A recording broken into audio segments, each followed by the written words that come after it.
সত্যি কথা বলো মা, রুদ্রকে বিয়ে করে তুমি কি সুখী নও?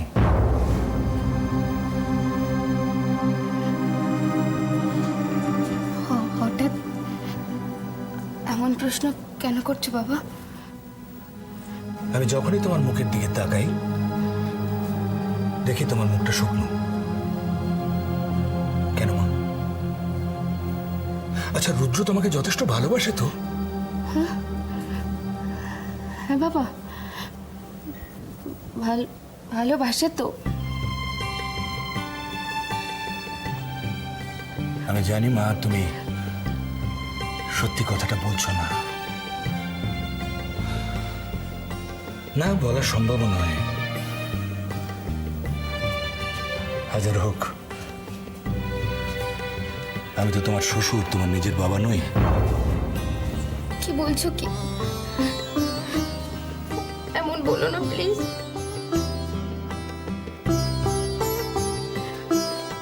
কেঁদো না তুমি, আমার দিকে তাকো। কেঁদে কোনো সমস্যার সমাধান হয় না। পারবে না মা নিজের জোরে, নিজের ক্ষমতায় এই সংসারটাকে সাজিয়ে তুলতে, বেঁধে রাখতে? পারবে না? আমি জানি মা, তুমি পারবে। তুমি নিশ্চয়ই পারবে। তুমি তো নিরুপমা বৌঠানের মেয়ে। বৌঠানকে তো দেখেছি কি অসম্ভব ধৈর্যের সঙ্গে নিজ গুণে সংসারটাকে স্নেহের বাঁধনে, ভালোবাসার বাঁধনে বেঁধে রেখেছেন। তুমি পারবে না মা আমার এই সংসারটাকে ওইভাবে বেঁধে রাখতে? পারবে না? আমি চেষ্টা করব। কি জানো মা, আমার এই সংসারের মানুষগুলোর ভালোবাসার বড় বড় দরকার, বড় প্রয়োজন। বিশেষ করে তোমার এই বুড়ো ছেলেটা। বাবা,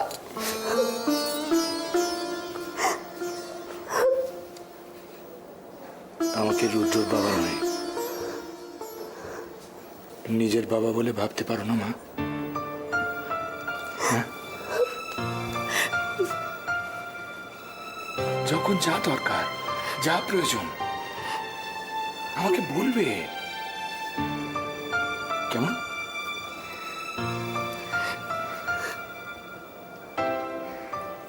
একদম কাঁদবে না মা, বললাম না? কান্নাকাটি করে কোনো সমস্যার সমাধান হয় না। শক্ত হতে হবে তোমাকে।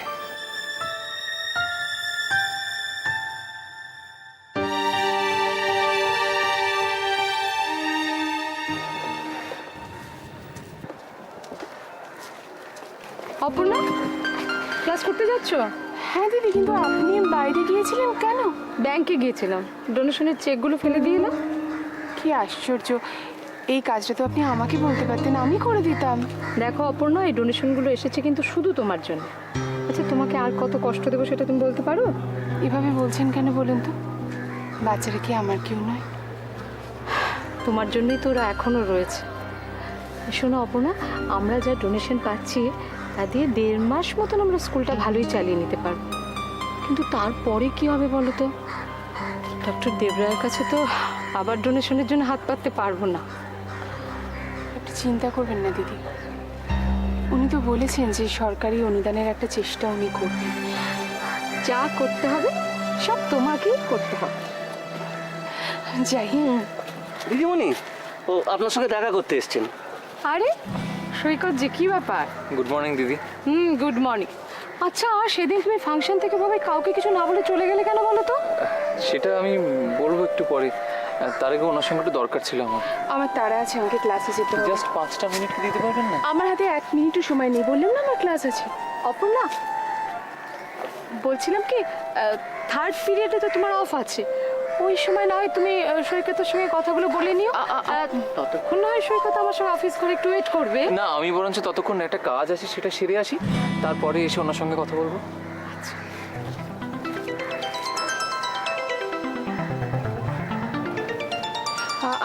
আমার তো ক্লাস, আমি আসি। সত্যি সৈকতটা না খুব ভালো ছিল, খুব অমায়িক। এসো ময়ূর।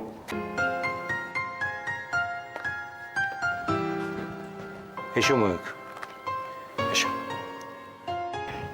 বসো। তারপর নার্সিংহোম তো ঘুরে দেখলে, কেমন লাগলো বলো? খুব ভালো। তবু তো তুমি এলে, তোমার দাদার তো সময়ই হয় না এখানে আসবার। যাই হোক, তোমাকেই সব বুঝে নিতে হবে। রণবীর তোমাকে সাহায্য করবে, সৈকতের দ্বারা কিছু হবে না। Good for nothing. না না, এরকম করে কেন বলছেন? আর সৈকতেরও অনেক গুণ আছে। ওর মধ্যে কোথায় যে তোমরা গুণ খুঁজে পাও আমি তো বুঝি না। যাকে ময়ূক, তাহলে তুমি নেক্সট উইক থেকেই নার্সিংহোমে জয়েন করো। কিন্তু এখন আমি কি করে জয়েন করব? আমার তো ফাইনাল এক্সাম এখনো বাকি। ফাইনাল এক্সামের তো এখনো অনেক দেরি আছে। ঠিক আছে, তুমি নার্সিংহোম থেকে কিছুদিনের ছুটি নিয়ে নেবে পরীক্ষার আগে। কি বলো রণবীর? এটা কিন্তু উনি ঠিকই বলেছেন। মানে তুমি একটা কাজ করো, মানে তোমার মেডিকেল কলেজের ক্লাসেসের ফাঁকে ফাঁকে এসে কয়েকটা দিন দেখভাল করে যাও এখানে। কি তাতে অসুবিধা নেই তো? না, আচ্ছা বাবা, আমি তাই করব। আজকে আমি যাই, আমার ক্লাসে দেরি হয়ে যাচ্ছে। মেডিকেল কলেজে পরীক্ষার আগে শেষ দিনগুলো কিরকম পড়াশোনা হয় সে তো আমরা জানি, তাই না রণবীর? আমাদের সময় তো খুব একটা চালু কথা ছিল, যে যত ক্লাস বাঙ্ক করবে সে তত বড় ডাক্তার হবে।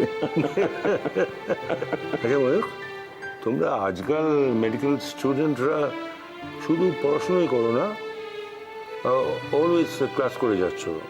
মানে ক্লাস বাঙ্ক করে বান্ধবীদের নিয়ে বেড়াতে টেড়াতে যাচ্ছ না, তাই তো? আচ্ছা বাবা, আজকে আমি উঠি। বাই রণবীরদা। Best of luck for your classes. Thank you, bye bye. এসো।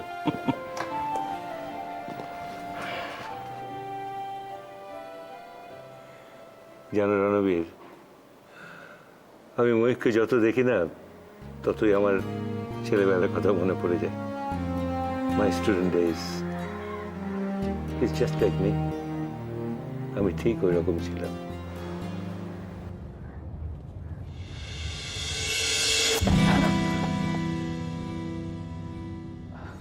একটু সামনে চলবেন তো? পাশের লোক যদি রাস্তা ভুল করিয়ে দেয় তাহলে সামনে চলে কি করে বলুন? আমার খাতাটা আমি তুলে দিচ্ছি না। নিজের কাজ আমি নিজে করে নিতে পারি সৈকত। আমি জানতাম আপনি আমার উপর খুব রাগ করে থাকবেন, তবে এতটা রাগ আমি সেটা আন্দাজ করতে পারিনি। আমি আপনার উপর রেগে আছি? কে বললো আপনাকে? কোন অধিকারে রেগে থাকবো আমি আপনার উপর? কারোর উপর রাখতে গেলে তো অধিকারটুকু অন্তত থাকতে হয়। এটা কি একেবারেই অভিমানের কথা নয়? এবার তো আপনি আমাকে সত্যি সত্যিই হাসালেন। রাগের থেকে অভিমান করতে গেলে বোধহয় আরেকটু বেশি অধিকার থাকার দরকার। আমার আমার কি সেজোর আছে? দেখুন,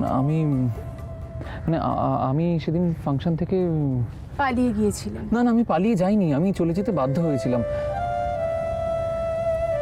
আমি যদি জানতাম যে আপনাদের চিফ গেস্ট ডক্টর দিবাকর দেব রায়, তাহলে আমি কখনোই ফাংশনে সেদিনকে আর আসতেনি না। কেন এত অপছন্দ করেন ওই মানুষটাকে? তুমি একজন ভালো মানুষ। সে আপনি না এবার শুনলেন না, শুনলেও বুঝতে পারবেন না। কিন্তু দেখুন প্লিজ, আপনি এরকমভাবে রাগ করে থাকবেন না, আমার খুব খারাপ লাগছে। এত গম্ভীর থাকবেন না, আমি কিন্তু আপনার ছাত্র নই, আপনার বন্ধু। কে বললো আপনাকে যে আমি আপনার জন্য রাগ করে এখানে গম্ভীর মুখে দাঁড়িয়ে আছি? আমার মন খারাপ। সে কি, পরিদেরও মন খারাপ হয়? মানে আপনার জাদুকাঠিতে সবার মন যেখানে ভালো হয়ে যায় সেখানে আপনার মন খারাপ? আসলে আমার বাড়িতে একটা সমস্যা চলছে। আমার কাকার একটা ছোট্ট বইয়ের দোকান আছে, কিন্তু সেই দোকানটা আবার উঠে যাবে। আমাদের বাড়িতে এতগুলো লোক, আমার এই সামান্য কটা টাকার চাকরি, জানি না, জানেন তো কি হবে, কি করব। আমি একটা কথা বলি, আপনি এতটা আপসেট হয়ে পড়বেন না। আচ্ছা আমি দেখবো আপনারা না না না, একদম না। কেন নয়, কেন? আমি কি আপনার বন্ধু নই? বন্ধু বলেই তো আমি চাই না যে আপনি এটা করুন, কিন্তু কারণ আমি আপনার বন্ধুত্বটা হারাতে চাই না সৈকতবাবু। বন্ধুত্বের মধ্যে যখন লেনদেন এসে যায় তখন সম্পর্ক নষ্ট হয়ে যায়। আমার ক্লাসে দেরি হয়ে যাচ্ছে, আমি আসছি। আমি বলছিলাম, তুমি কেন এত অধরা বলতে পারো?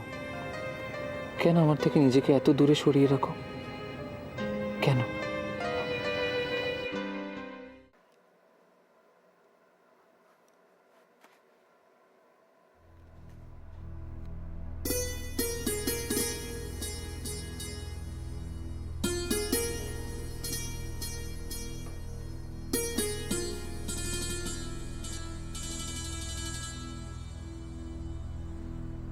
ছোট, এই ছোট, কি করছিস? কি তরকারিগুলো কাটছিস, সব মাটিতে পড়ে যাচ্ছে। এই বাবা, দেখেছো আমার মাথাটা না একেবারে গেছে। মানে কি এত ভাবছিস? ভাবনা কি আর সাত করে করছি দিদি? ভাবনা তো এসে যাচ্ছে। কি হবে বলো তো? দোকানটা যদি চলে যায় আমাদের চলবে কি করে? আমরা খাবো কি? শুধু শুধু এত ভাবিস না তো,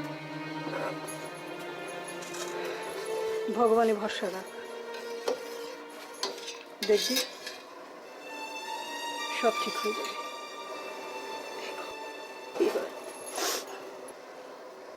মা, টাকা দাও, লন্ড্রিতে যাই, জামা কাপড়গুলো নিয়ে আসি। সুজন, সুজন টাকা নেই বাবা, তোমার বাবা দিয়ে যেতে পারেননি। আর এখন থেকে এগুলো ছাড় দেখিনি, ওই ইস্ত্রি না করা জামা পরে স্কুলে টুলে যায় এবার থেকে। আমি কলেজ যাচ্ছি। কাকিমা আসছি। হ্যাঁ, আরে দেখেছো, ও কলেজ যাওয়ার জন্য তৈরি হয়ে গেল, তোমার এখনো স্কুলে যাওয়ার নাম নেই না? ও, আমি স্কুলে যাব না। কি স্কুলে যাবে না মানে? কি সর্বনাশে কথা বলে না মাঝে মাঝে, স্কুলে যাবি না মানে? আসলে আমি একটা গ্যারেজে কাজ পেয়েছি, ওরা বলেছে 3 মাসের মধ্যে আমি সব কাজ শিখে যাব। কি কি বলছিস তুই? আমি ঠিকই বলছি। তুমি দেখো মা, আমি তোমার সব কথা মেনে চলবো, খুব মন দিয়ে কাজ করব, আর যা মায়না পাবো পুরো টাকাটা এসে তোমার হাতে দেবো।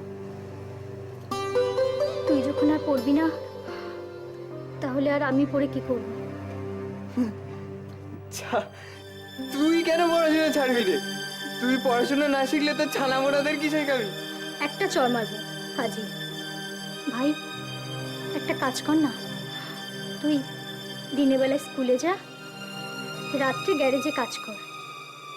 আমিও ভাবছি দিনে কলেজ করব, রাত্রে সেলাই করব। সেলাই? হ্যাঁ মা, পাশের বাড়ির রমা বৌদি যেখানে সেলাই করে আমাকে বলেছে সেখান থেকে সেলাই এনে দেবে। একটা শাড়িতে ফলস পার লাগাতে পারলেই 10 টাকা, দিনে 5টা করতে পারলেই তো 50 টাকা। আমি আসছি মা, দেরি হয়ে যাচ্ছে। চল সুজন। হ্যাঁ চল। দেখলে দিদি, আমাদের ছেলেমেয়েরা কত বুঝদার হয়ে গেছে। তাই তো দেখছি,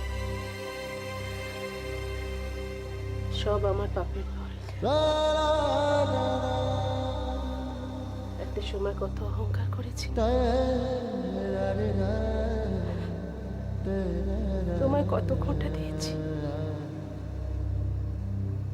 আর দেখো আজ ওই জন্য ঈশ্বর কিভাবে তার শাস্তি দিচ্ছেন আমায়। এ কথা কেন বলছিস ছোট? আমরা সবাই তো শাস্তি পাবো।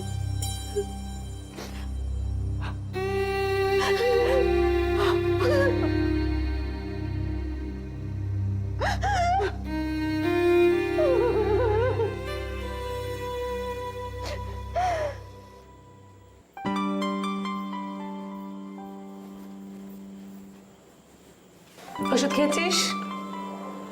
বুঝলাম, তার মানে আজও নার্সিংহোমে বেরোনোর সময় রণবীর তোমাকে ভুলে গেছে, তাই তো? সে তো বলে গেছি, রোজ বেরোনোর আগেই বলে যায়। কেন বলতো? ভাবে আমরা বোধহয় তোকে অবহেলা করবো চলে গেলে। ও না একটু বেশি বাড়াবাড়ি করে, জানো? বাড়াবাড়ি? এটা বাড়াবাড়ি নয় ম্যাডাম, একে বলে ভালোবাসা, বুঝেছেন? সত্যি খুব ভাগ্য করে ওরকম একটা বর পেয়েছিস রে। সারাক্ষণ শুধু বউয়ের খেয়াল। তা তো বুঝলাম, কিন্তু এসব করে কি লাভ বলো? লাভ আবার কিসের? ধর,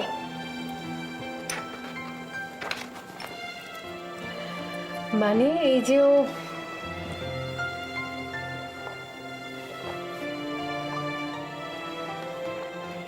আমার জন্য এত কিছু করছে, দেখাশোনা করছে, টাইম দিয়ে ওষুধ খাওয়াচ্ছে, যত্ন আত্তি করছে, এগুলো করে ওর কি লাভ?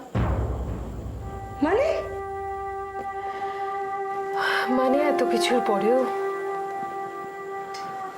ও তো আমার কাছ থেকে কিছুই পাবে না বলো। ইনফ্যাক্ট আমি আবার কোনোদিন নিজের পায়ে দাঁড়াতে পারবো কিনা সেটাই জানি না। কি যে তুই বলিস না মাঝে মধ্যে। কেন পারবি না বসুধা? তোকে পারতেই হবে। এই বাড়িতে প্রায় সকলেই ডাক্তার, প্রত্যেকে আপ্রাণ চেষ্টা করছে যাতে তাড়াতাড়ি তুই সুস্থ হয়ে উঠিস। মনের জোর হারালে চলবে? হ্যাঁ, কিন্তু মানে না, আমি কিছুতেই চুল বাঁধবো না, আমি কিছুতেই চুল বাঁধবো। কেন? দেখুন না, কিছুতেই চুল বাঁধতে চাইছে না। কায়না পর কি কখনো চুল বাঁধে? দেখেছ? কথা শোনো মেয়ে। এই দিদি ভাই লাগবে না ওরম করলে, এদিকে এসব। লাগছে না। ওকে আর আদর দিস না বসুধা। লতা, তুমি বসুধা খাবারটা নিয়ে এসো তো, আমি ওকে সামলাচ্ছি। এসব তুমি একটা গল্প বলো না। গল্প? কোনো গল্প দিদি ভাইয়ের এখন মনে নেই, আমি বলবো। শোনো, তুমি শুধু পড়ার গল্প বলো, দিদি ভাই গল্প বলবে। দিদি ভাই একটা গল্প বলো না গো, একটা গল্প বলো। যা ইচ্ছে করো গো এখানে, আমি আর নেই। গল্প শুনবে বেটা? ঠিক আছে। একটা ফুলের বাগানে প্রজাপতি ছিল। বাটারফ্লাই?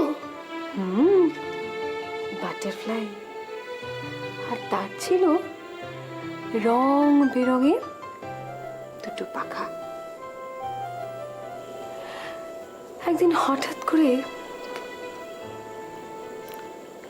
করে কে যেন তার পাখা দুটো কেটে দিল। সে মরে গেল? না,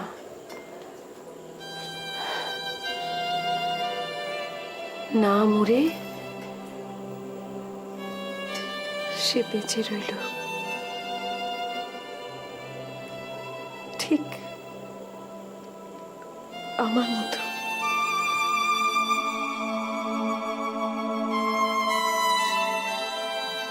নার্সিংহোমের নতুন বিল্ডিংটার জন্য জোখায় যে জমিটা দেখে এলাম, এটা কেনার ব্যাপারে এজেন্টের সঙ্গে কোনো কথা বললে রণবীর? হ্যাঁ, আমি তো বলে রেখেছি। দেখো, আমি আর দেরি করতে চাই না, ওটা ফাইনাল করে ফেলো। এই বছরে ডিসেম্বরের আগেই আমি প্রজেক্টটা শুরু করতে চাই। না, আসলে জমিটা নিয়ে একটু প্রবলেম হচ্ছে। ওরা এত সহজে জমিটা হাতছাড়া করতে চাইছে না, মানে ওরা একটু বেশি সেল প্রাইস ডিমান্ড করছে। প্রয়োজন হলে ওদের ডিমান্ড ফুলফিল করতে হবে, কিন্তু ওই জমিটা আমার চাই। তুমি আইলা ভিকটিমদের ডোনেশনের ফাইলটা রেডি করেছো? হ্যাঁ করেছি, মানে আমি তো রেখে গেছি এখানে। এই তো আচ্ছা, এটা যদি আপনি একটু ওই অডিটে পাঠানোর আগে একটু চেক করে দেন।